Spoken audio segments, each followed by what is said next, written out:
Is your Goodman AC unit blowing warm air instead of cold? Let's diagnose why.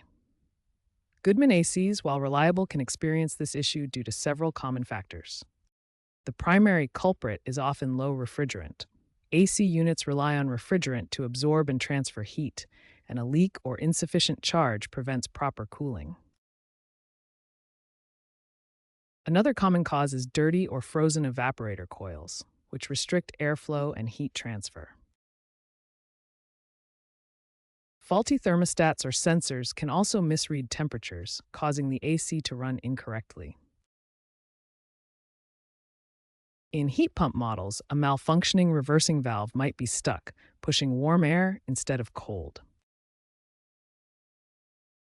Lastly, simple airflow problems like blocked vents or dirty air filters can significantly reduce cooling efficiency and result in warmer air. These problems could be from lack of maintenance, aging components, or installation errors. Addressing these issues is the first step to restoring your AC's cooling power.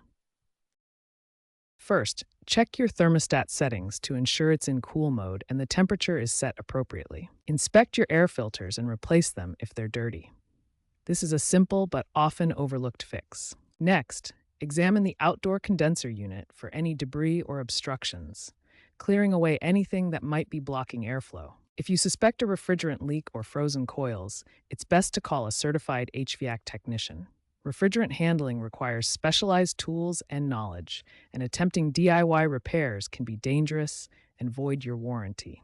For thermostat or sensor issues, consult your Goodman AC manual or contact a professional for diagnosis and repair. Regular maintenance, including annual tune-ups and filter changes, is crucial for preventing future problems. Newer Goodman models also feature smart diagnostics accessible via smartphone apps, aiding in early fault detection and quicker resolutions. Remember, addressing these issues promptly can save energy and extend the lifespan of your AC unit.